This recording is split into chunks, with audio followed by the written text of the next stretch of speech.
नमस्कार, मैं अनामिका संसार हिंदी साहित्यिका में आपका बहुत बहुत स्वागत है। मेरा ये चैनल हिंदी साहित्य प्रेमियों को समर्पित है। अगर आपको हिंदी किताबों से प्यार है और आप हिंदी किताबें पढ़ना बहुत पसंद करते हैं तो आप बिल्कुल सही जगह पर हैं। हमेशा की तरह आज भी मैं एक हिंदी किताब लेकर आई हूँ। इस किताब का नाम है इब्न बतूती। इसे लिखा है सुप्रसिद्ध लेखक दिव्य प्रकाश दुबे ने। इस किताब के प्रकाशक है हिंदी युग्म। दिव्य प्रकाश दुबे की 4 बेस्ट सेलर किताबें रही हैं। मसाला चाय, मुसाफिर कैफे, शर्तें लागू और अक्टूबर जंक्शन।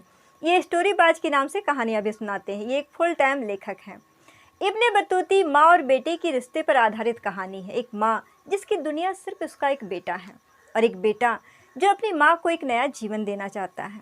हमारे समाज ने हम सब के लिए एक भूमिका तय कर रखी है। हम इससे बाहर नहीं जा सकते हैं। जिसने भी इससे बाहर जाने का प्रयास किया है उसे समाज के विरोध का सामना करना पड़ा है। कोई भी कारण जानना नहीं चाहता, बस सामने वाले को अपराधी समझकर लोग फैसला सुना देते हैं। इब्न बतूती एक माँ और बेटे की बहुत ही खूबसूरत कहानी है। इस कहानी के 2 मुख्य पात्र हैं, शालू और उसका बेटा राघव। शालू के पति की मौत एक्सीडेंट में हो जाती। उस समय राघव मात्र 4 साल का था। अब राघव 20 साल का हो चुका है। शालू कृषि विभाग में काम करती है। उसे देखकर कोई भी नहीं कह सकता है कि वो 20 साल के लड़के की माँ है। वो एक आधुनिक स्त्री है। वे लखनऊ में रहते हैं। शालू ने अकेले ही राघव को बड़ा किया है। राघव का बस एक ही सपना है कि वह अमेरिका में जाए और वहाँ से डाटा साइंस में पोस्ट ग्रेजुएशन करे। उसका सपना पूरा भी हो जाता है। राघव का एडमिशन अमेरिका में हो जाता है। अब बस 3 महीने बचे हैं राघव के अमेरिका जाने में। इन 3 महीनों में बहुत कुछ घटित होता है। राघव की तो जैसे दुनिया ही बदल जाती है।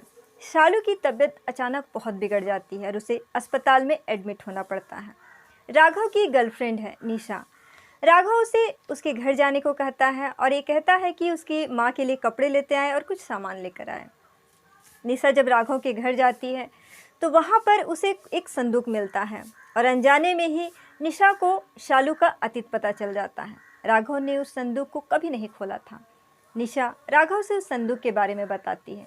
राघव ने जब उस संदूक को खोला तो वहाँ उसे कुछ चिट्ठियाँ मिलती हैं, कुछ फोटोग्राफ्स हैं। इन चिट्ठियों को कभी भेजा ही नहीं जा सका। उसे पता चलता है कि उसकी माँ कॉलेज के समय किसी आलोक को पसंद करती थी। राघव के लिए एक्सेप्ट करना बहुत मुश्किल हो जाता है कि शालू उसके पापा के अलावा किसी और को भी पसंद करती थी। निशा उसे समझाती है कि वह यह क्यों नहीं सोचता है कि उसकी माँ भी कभी एक लड़की थी। उन्होंने कितनी मुश्किलों से उसे पाला है। उसके पापा के जाने के बाद उन्होंने अकेले ही उसे पाल पोस कर बड़ा किया। अपनी सारी खुशियाँ राघव के लिए कुर्बान कर दी।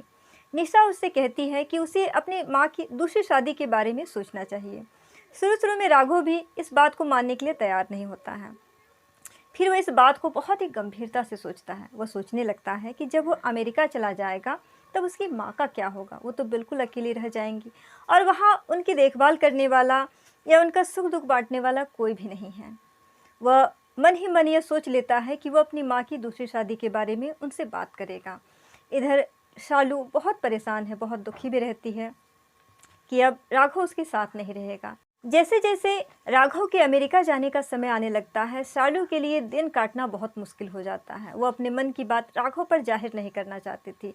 राघव अपनी माँ से कहता है कि उसे दूसरी शादी कर लेनी चाहिए, अपने जीवन को एक मौका देना चाहिए। लेकिन शालू राघव के अमेरिका जाने तक उसकी बात मानने का नाटक करती है। राघव आलोक की तलाश भी करने लगता है, उसके घर तक पहुँच जाता है। लेकिन क्या राघव को आलोक मिलता है? ऐसी कौन सी परिस्थितियाँ थीं कि शालू और आलोक की शादी नहीं हो पाती है? आखिर आलोक है कहाँ? क्या जब वो राघव से मिलता है तब क्या प्रतिक्रिया होती है राघव के मन में? ये सारी बातें इस कहानी का सस्पेंस है। ये मैं आपको नहीं बताऊं। अगर मैंने इस कहानी का अंत बता दिया तो फिर आप इस किताब को पढ़ने में आनंद महसूस नहीं करेंगे और मैं आपके आनंद को ख़त्म नहीं करना चाहती हूँ। इसलिए आप इस किताब को ज़रूर पढ़िए। इस किताब का जो अंत है, इस कहानी का अंत बहुत ही दिलचस्प है जो हमें सोचने को विवश करता है। इस कहानी के अंत में लेखक ने हम सब के लिए कुछ प्रश्न छोड़े हैं जो हमें एक बार स्वयं से ज़रूर पूछना चाहिए। ये कहानी आम कहानियों से बहुत अलग है। हमारे समाज में एक विधुर के लिए विवाह करना तो बहुत आसान है, लेकिन एक विधवा के लिए दोबारा विवाह करना बहुत मुश्किल। इसे ना तो हमारा समाज स्वीकार करता है और ना ही परिवार के लोग। ऐसे समय में एक बेटा अपनी माँ की दूसरी विवाह की बात करता है तो ये अपने आप में एक अनोखी बात है। यह कहानी बहुत ही संवेदनशील विषय पर लिखी गई है, लेकिन इसे पढ़ने में ना ही ये उबाऊ और ना ही ये गंभीर लगती है। इसमें रोचकता है, प्रवाह है, संवेदनशीलता है, आधुनिकता है और स्त्री का बदलता हुआ रूप है। दोनों माँ बेटे के बीच बहुत ही संवेदनशील रिश्ता था। राघव अपनी माँ को अम्मा यार बुलाता था, जिसे लखनवी भाषा में हम लोग अम्मा यार बोलते हैं, उसे वो अम्मा यार बना करके बोलता था। एक माँ जो बहुत ही जिम्मेदार माँ थी और एक बेटा जो बहुत ही संवेदनशील था। वो अपनी माँ के जीवन को एक नया रूप देना चाहता था। इस कहानी में निशा का चरित्र भीनी भीनी खुशबू छोड़ता है, वहीं आलोक का चरित्र बहुत ही गंभीर है। कहानी दो भागों में चलती है। एक तरफ राघव और उसकी माँ सालू की कहानी, वहीं दूसरी तरफ आलोक और शालू की कहानी। कहानी इतने सलीके से लिखी हुई है कि ये पढ़ने में बहुत ही आसान है। दोनों ही पार्ट बहुत ही सलीके से लिखे गए हैं।